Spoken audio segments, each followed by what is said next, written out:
Terima kasih Tuhan untuk ibadah pada hari ini. Melalui pujian kami lagi diingatkan bahwa Engkau adalah kekuatan dan sukacita kami. Karena Engkaulah kami bersukacita. Karena Engkau telah menyelamatkan hidup kami sehingga kami memperoleh hidup yang kekal. Terima kasih Tuhan Yesus. Sebagai manusia yang masih hidup di dunia, kami sadar kami membutuhkan kebenaran firman Tuhan. Karena ini saat ini Tuhan, kami ingin duduk diam dan belajar akan kebenaran firman-Mu. Karena kami tahu firman-Mu adalah kekuatan di dalam kami melangkah, di dalam menjalani hidup ini.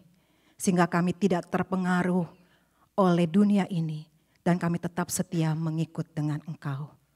Berkati pembacaan firman-Mu, berkati pelajaran firman-Mu.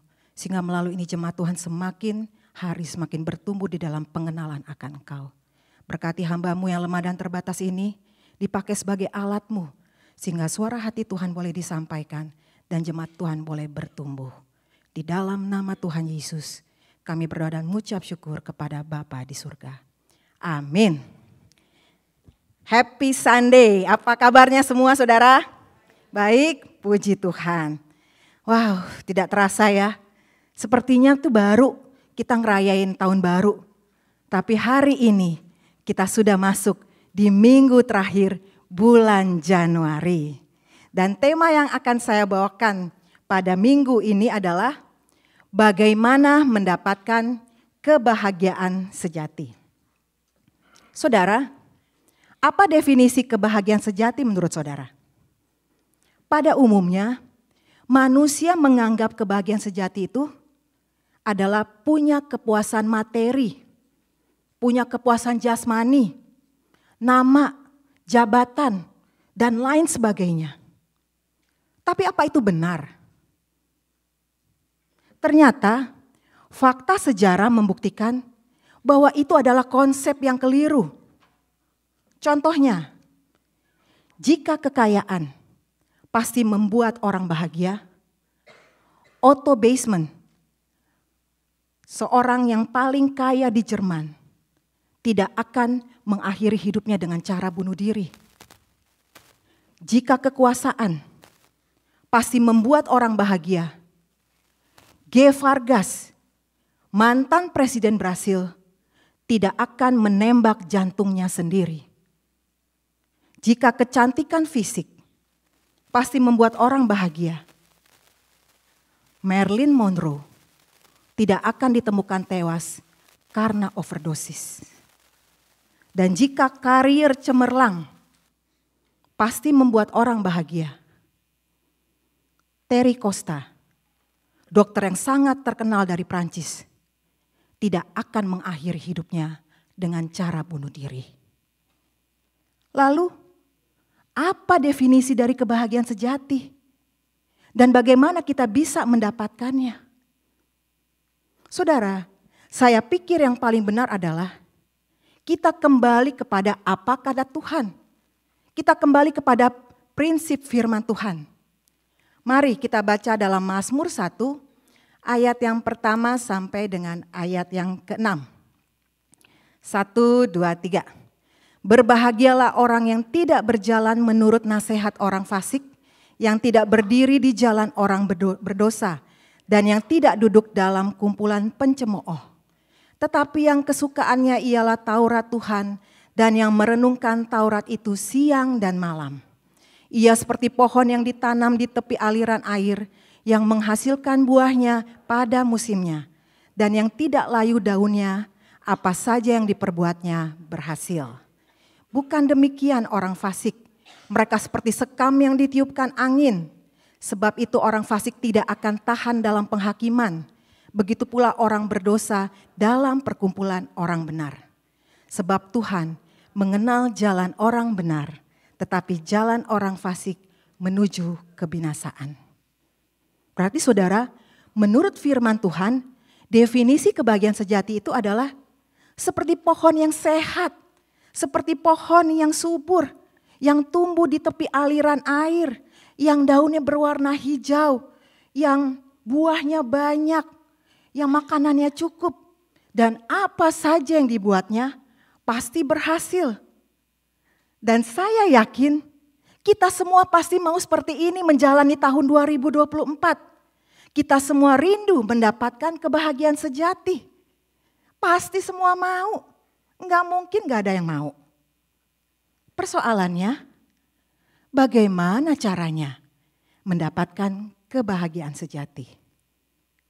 Yang pertama, tidak berjalan menurut nasihat orang fasik. Saudara, istilah berjalan di sini adalah mengikuti kebiasaan-kebiasaan atau gaya hidup atau prinsip hidup. Berarti tidak berjalan menurut nasihat orang fasik artinya kita tidak boleh punya prinsip hidup seperti orang fasik. Siapa itu orang fasik?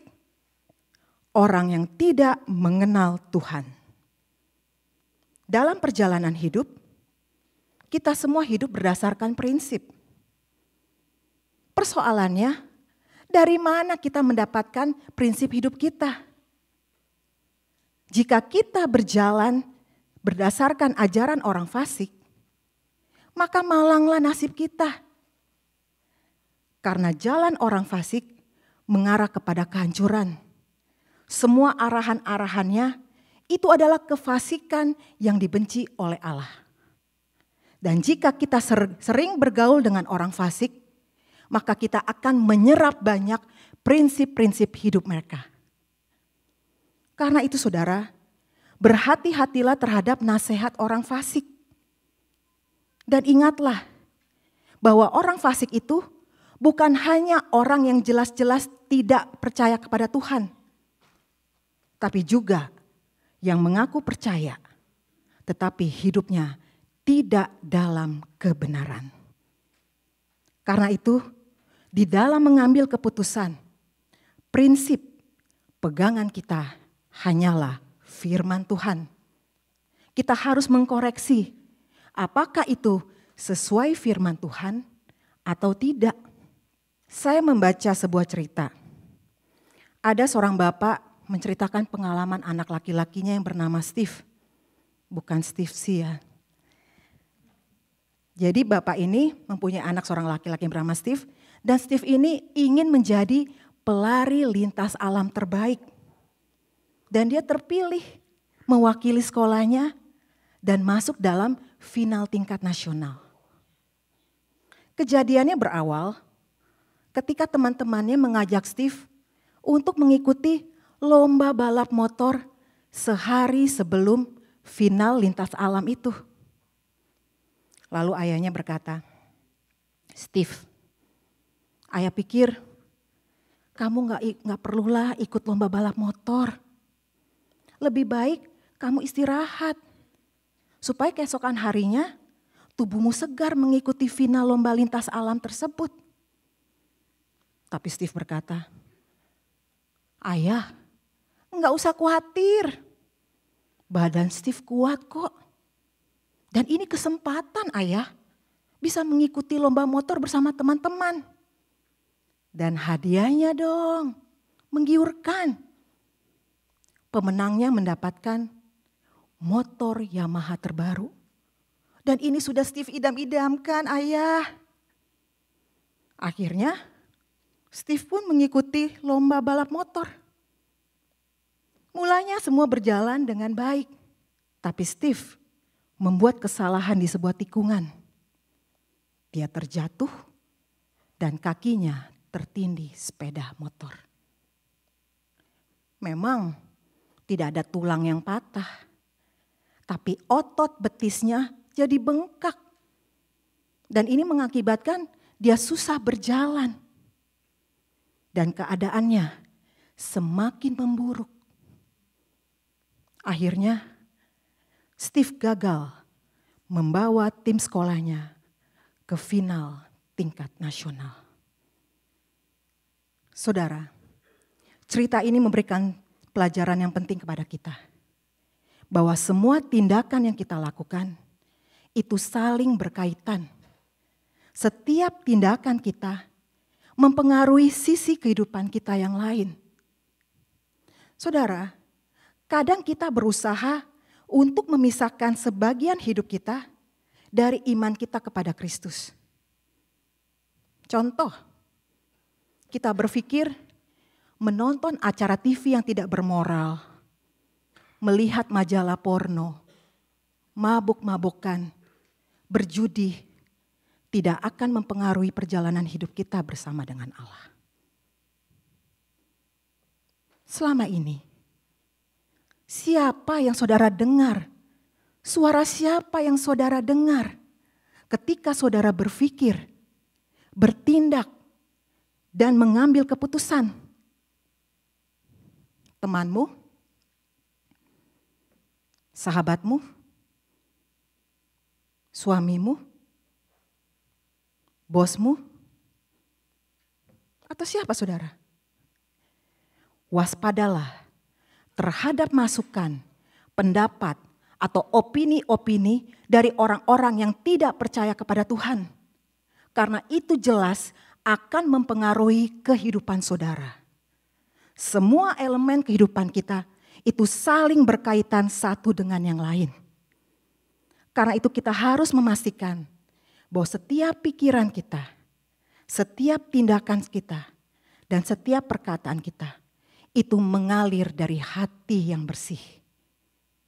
Dengan demikian, segala sesuatu yang kita lakukan adalah untuk memuji, menghormati, dan memuliakan Allah. Yang kedua, tidak berdiri di jalan orang berdosa. Saudara, istilah berdiri di sini adalah sebuah sikap atau tindakan ikut melakukan. Sedangkan orang berdosa adalah orang yang melakukan kejahatan. Jadi tidak berdiri di jalan orang berdosa artinya tidak ikut-ikutan melakukan dosa, tidak ikut-ikutan melakukan kejahatan, tidak terpengaruh atau kompromi dalam perbuatan dosa. Seperti menipu, mencuri, berbohong, berzina, atau berada di tempat di mana orang berdosa ada. Orang percaya tidak sepatutnya berada di klub malam secara rutin. Ada orang, saudara, selesai ibadah pergi ke tempat judi. Ada juga orang setelah ibadah pergi ke tempat pelacuran. Apa maksudnya? Tempat-tempat itu bukan untuk orang-orang percaya. Memangnya gak ada tempat untuk nongki-nongki? Tempat untuk ngopi-ngopi? Pergi dong ke Meat Fresh, Portos, Seven Leaves, 85 Degree. Kenapa harus pergi ke tempat-tempat itu? Dan cari jodoh jangan ke diskotik, tapi lewat doa. Cari di komunitas yang baik. Orang percaya tidak boleh melakukan kebiasaan dosa yang dilakukan oleh orang fasik. Seperti terlibat narkoba, seks bebas, pergaulan yang buruk. Semua yang jahat harus kita jauhi dan lakukanlah yang benar dan yang berkenan kepada Tuhan. Ada seorang pemuda bernama Doni. Dia berjualan sendal jepit di sebuah pasar. Doni menggelar tikarnya dan menaruh semua barang dagangannya. Sandal ajaib, sandal ajaib, sandal ajaib, sandal ajaib. Doni berkata berulang-ulang. Tidak lama kemudian ada seorang pemuda mendatanginya dan melihat-lihat barang dagangannya Doni. Lalu Doni pun menyapanya. Halo Tuan, Tuan mau cari apa? Saya mau cari sendal yang bisa mengubah hidupku yang miskin ini. Hah? Apa maksud Tuan? Saya sudah capek jadi orang miskin. Saya mau jadi orang kaya. Makanya saya mau cari barang atau sendal yang bisa memberikan keberuntungan dalam hidupku. Lalu Doni pun memilihkan salah satu dagangannya dan memberikan kepada pemuda itu. Ini Tuan, sandal ajaib. Sandal ini bisa membuat penggunanya dari yang tidak punya menjadi punya. Mendengar itu si pemuda tertarik dong. Lalu dia langsung membeli barang dagangannya Doni dengan harga yang cukup mahal.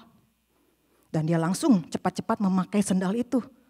Dan dia berkeliling kampung dengan harapan keberuntungan datang kepadanya. Tapi apa yang terjadi saudara? Jangankan keberuntungan. Karena dia berkeliling kampung, warga kampung pikir dia maling. Tapi untung saja para warga kampung itu tidak menghakiminya. Karena merasa tertipu, pemuda itu datang menemui Doni lagi untuk protes. Melihat pemuda itu datang, Doni pun menyapanya. Hai Tuan, apa kabar? Kabarku jelek. Gara-gara sendal ini, aku ditimpa kemalangan. Kau bilang sendal ini bisa memberikan keberuntungan. Sendal ini bisa membuat aku jadi kaya. Bisa menjadi terkenal. Mana buktinya? Lalu Doni pun berpikir dan berkata, seingatku, aku tidak pernah berkata seperti itu. Tapi yang aku katakan, kalau Tuhan pada mulanya orang yang tidak punya, maka dengan membeli sendal ini, Tuhan akan menjadi orang yang punya. Buktinya, sekarang Tuhan udah punya sendal jepit itu. Jawab Doni. Saudara, ini adalah contoh orang yang menghalalkan segala cara untuk mendapatkan keuntungan. Sebagai orang percaya, kita tidak boleh demikian. Tapi kita harus melakukan yang baik dan benar dalam segala hal. Dan Tuhan akan mencurahkan berkat-Nya bagi orang-orang yang lurus hidupnya. Bagaimana dengan kehidupan saudara selama ini? Baik di rumah, di tempat kerja, di gereja, atau di mana saja. Adakah cara-cara yang tidak benar yang saudara lakukan untuk mendapatkan keuntungan? Ingat, sebagai orang yang sudah ditebus oleh Kristus, kita menjadi ciptaan yang baru. Artinya, hidup kita bukan seperti hidup yang lama lagi. Tapi hidup kita yang sekarang ini adalah hidup yang berpadanan dengan kebenaran firman Tuhan. Maka Tuhan akan memberkati hidupmu dalam setiap aspek. Amin. Yang ketiga, tidak duduk dalam kumpulan pencemooh. Saudara, istilah duduk di sini berarti bergaul. Lalu apa arti kumpulan pencemooh? Orang-orang yang tidak percaya akan kebenaran firman Tuhan atau menghina Tuhan, baik lewat ucapan maupun perbuatan. Mereka kelihatannya adalah orang-orang yang enak untuk diajak berteman. Akan tetapi mereka justru berbahaya bagi kehidupan kerohanian kita. Karena cepat atau lambat mereka akan membawa hati kita semakin menjauh dari Tuhan. Dan ciri-ciri orang seperti ini adalah mereka biasanya tidak peduli dengan hal-hal yang rohani. Mereka lebih banyak membicarakan hal-hal duniawi. Mereka sering membicarakan hal-hal yang sia-sia. Dan ketika kita mengutip ayat firman Tuhan, biasanya atau cenderung mereka akan mengcounter dengan mengatakan, sekarang udah gak zamannya lagi hidup benar sesuai Alkitab. Kita hidup fleksibel saja. Kita hidup ikutin arus saja. Maka kita akan aman. Atau mereka akan mengalihkan topik pembicaraan ke hal-hal lainnya. Dan mereka bisa saja orang-orang non-Kristen, tapi bisa juga orang yang beragama Kristen, namun kehidupan mereka tidak mencerminkan Kristus. Saudara, Ada banyak pencemooh di sekeliling kita. Para pencemooh mengejek dan melecehkan firman Tuhan. Mereka menganggap firman Tuhan itu sia-sia. Mereka tidak percaya akan firman Tuhan. Ada orang yang suka mengkritik khotbah. Ada orang yang suka mengkritik jemaat lain. Ada orang yang suka mengkritik WL, pemusik, usher, mengkritik apa saja.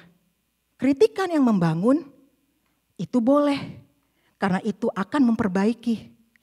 Tapi kalau sifat kritik selalu muncul, terutama untuk firman Tuhan, waspadalah. Jangan-jangan kita sudah menjadi pencemooh. Karena itu saudara, biarlah kita menjaga mulut kita dari perkataan cemooh. Dan terutama menjaga hati kita agar tetap murni dan mempercayai firman Tuhan dengan segenap hati. Suatu hari ada seorang pemuda, dia berdiri di mimbar untuk membawakan khotbah pertamanya. Pemuda ini begitu gugup, sampai-sampai dia tidak bisa berkata-kata. Tapi untungnya dia sudah menulis semua bahan khotbahnya dalam sebuah buku. Akhirnya dia bisa meneruskan membaca khotbahnya sampai selesai. Dan ketika dia sedang membacakan khotbahnya, tiba-tiba ada seorang pria berkata, "Yang keras! Kami tidak bisa mendengarmu." Lalu pemuda ini berusaha lebih keras lagi berbicara. Tapi pria ini berkata lagi, "Yang keras! Kami tidak bisa mendengarmu." Lalu pemuda ini berusaha lebih keras lagi berbicara. Akhirnya ini membuat dia sangat takut. Dan pria yang duduk di belakang itu berdiri dan berkata, "Kami tidak bisa mendengar apa yang kau katakan." Tiba-tiba ada seorang ibu yang duduk di depan berdiri dan menghadap ke belakang. "Hei, apa sih maumu? Sudah untung duduk di belakang gak mendengar khotbahnya. Atau mau kita tukar tempat duduk saja?" Saudara, ini adalah contoh orang yang suka mengkritik. Dan ini termasuk orang-orang pencemooh. Lalu bagaimana kita mencegah agar kita tidak duduk dalam kumpulan pencemooh? Satu-satunya cara agar kita tidak jatuh dalam kumpulan pencemooh adalah menjadikan firman Tuhan sebagai gaya hidup, sebagai lifestyle kita. Dan kalau kita sudah hidup seperti itu, maka kita akan menyadari bahwa kita membutuhkan komunitas yang dapat membangun. Dan kita akan sadar bahwa cara agar kita tidak duduk dalam kumpulan pencemooh adalah duduk dalam kumpulan anak-anak Tuhan. Agar kita tidak ada lagi kesempatan untuk bersekutu dengan kumpulan pencemooh tersebut. Yang keempat, menyukai dan merenungkan firman Tuhan. Saudara, ayat ini merupakan nasihat untuk mendapatkan kebahagiaan sejati. Kenapa sampai 3 larangan dan 1 nasihat? Karena orang lebih banyak jatuh ke hal-hal yang negatif. Jadi harus dilarang sampai 3 kali.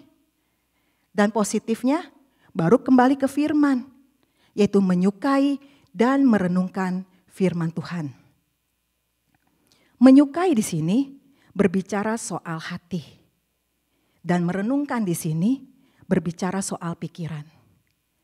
Sebab hati yang benar dan pikiran yang benar akan menghasilkan perbuatan yang benar. Jadi salah satu syarat untuk mendapatkan kebahagiaan sejati adalah menyukai dan merenungkan firman Tuhan. Sudahkah saudara memiliki kesukaan akan hal ini? Apa kesukaan saudara selama ini? Baca komik? Baca novel? Baca koran? Baca internet? chatting, atau apa saudara? Intinya adalah biarlah kesukaan kita adalah merenungkan firman Tuhan setiap hari. Orang yang diberkati Allah bukan saja orang yang berbalik dari kejahatan, tapi orang-orang yang diberkati Allah adalah orang-orang yang membangun hidupnya di sekitar firman. Mereka akan berusaha mentaati firman Tuhan dengan hati yang sungguh-sungguh senang akan jalan dan perintah Allah. Rasul Paulus dalam suratnya kepada orang-orang Kristen di Tesalonika menuliskan demikian dalam 2 Tesalonika 2 ayat ke-10. Orang fasik binasa karena tidak menerima dan tidak mengasihi kebenaran. Sebaliknya, orang percaya sejati yang memotivasi tindakan mereka adalah hatinya terpaut akan firman Tuhan. Dengan demikian, untuk mendapatkan kebahagiaan sejati dalam perspektif pemazmur, itu terletak pada kesukaan orang percaya akan Taurat Tuhan.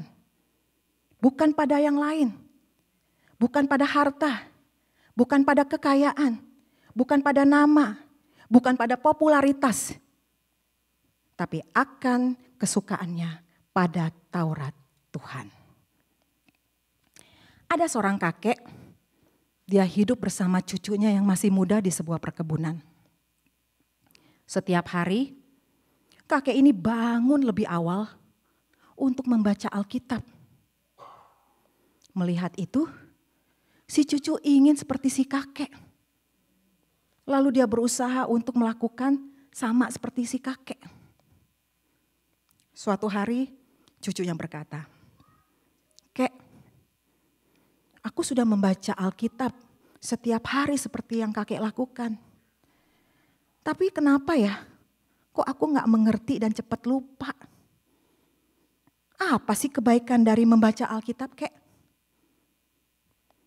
Lalu dengan tenang, kakeknya mengambil keranjang arang, melubanginya dan berkata, "Bawalah keranjang ini ke sungai, isilah dengan air, dan bawalah kemari lagi." Dan cucunya mengikuti apa yang diperintahkan si kakek. Tapi apa yang terjadi, saudara? Semua air menetes habis sebelum dia tiba di rumahnya. Melihat itu si kakek tertawa dan berkata, "Cuk, lain kali kamu lakukannya lebih cepat lagi ya." Akhirnya keesokan harinya, si cucu mengambil air dengan berlari sangat cepat. Tapi tetap saja keranjangnya kosong sebelum dia tiba di rumah. Dengan terengah-engah, si cucu berkata, "Kek, mustahil kek, bawa air dalam keranjang yang lubang. Percuma kek." Lalu kakeknya bilang, "Apa? Kamu bilang percuma? Coba lihat keranjang itu." Lalu cucunya melihat keranjang itu. Dan untuk pertama kalinya, cucunya menyadari bahwa keranjang itu berbeda. Keranjang itu sudah berubah dari keranjang arang yang kotor menjadi keranjang yang bersih luar dan dalam. Cucuku, hal inilah yang akan terjadi kalau kamu membaca Alkitab. Mungkin kamu memang tidak mengerti. Mungkin kamu juga sering lupa. Tapi ketika kamu membacanya lagi, kamu akan berubah luar dan dalam. Mazmur 119 ayat ke-9 berkata, "Dengan apakah seorang muda mempertahankan kelakuannya bersih? Dengan menjaganya sesuai dengan firman Tuhan." Saudara, kita hidup dan dibesarkan dalam kehidupan sosial yang kompleks. Komunitas di mana kita berada itu akan mempengaruhi pola, gaya, dan cara hidup kita. komunitas yang sehat itu akan membentuk karakter kita menjadi positif. Sebaliknya, komunitas yang tidak sehat itu akan membentuk karakter kita menjadi negatif. Komunitas yang tidak sehat itu akan membuat kehidupan kita kehilangan kebahagiaan. Tawaran-tawaran yang diberikan oleh komunitas yang tidak sehat itu diperhadapkan kepada kita. Karena itu, pemazmur mendorong kita supaya tidak mengikuti dan tidak menerima tawaran yang merusak tersebut. Bila saudara ingin hidup bahagia. Rasul Paulus dalam suratnya kepada jemaat di kota Korintus berkaitan dengan pergaulan sosial orang percaya menuliskan demikian. Janganlah sesat. Pergaulan yang buruk merusak kebiasaan yang baik. Artinya, jika kita salah bergaul dengan orang-orang yang tidak memiliki karakter yang baik, maka karakter kita yang awalnya baik juga akan dirusakkan. Dan bila ini terjadi, maka hidup bahagia akan sirna. Karena itu saudara, untuk mendapatkan kebahagiaan sejati adalah dengan menjauhkan diri dari pergaulan yang tidak baik. Tuhan Yesus memberkati. Mari kita berdoa. Terima kasih Tuhan untuk kebenaran firman-Mu. Ajari kami Tuhan untuk mentaati apa yang Kau katakan kepada kami. Karena kami tahu Tuhan, hidup kami di dunia ini adalah singkat. Dan kami tidak mau hidup kami yang singkat ini adalah sia-sia. Tapi kami ingin menggunakan hidup yang singkat ini untuk boleh lagi melakukan hal-hal yang bernilai kekal, menjadi berkat bagi sesama, dan melalui itu nama Tuhan dipermuliakan. Sadar bahwa tantangan di dunia ini semakin ganas, semakin besar, tidak semakin baik dunia ini. Karena itu Tuhan, kami membutuhkan kebenaran firman Tuhan untuk menjaga hidup kami, agar kami tidak terombang-ambing oleh ajaran-ajaran dunia ini. Tapi kami hidup mentaati apa yang Tuhan katakan. Sehingga melalui hidup kami, Tuhan Yesus ditinggikan, nama Tuhan dipermuliakan. Di dalam nama Tuhan Yesus, kami telah berdoa dan mengucap syukur kepada Bapa di surga. Amin.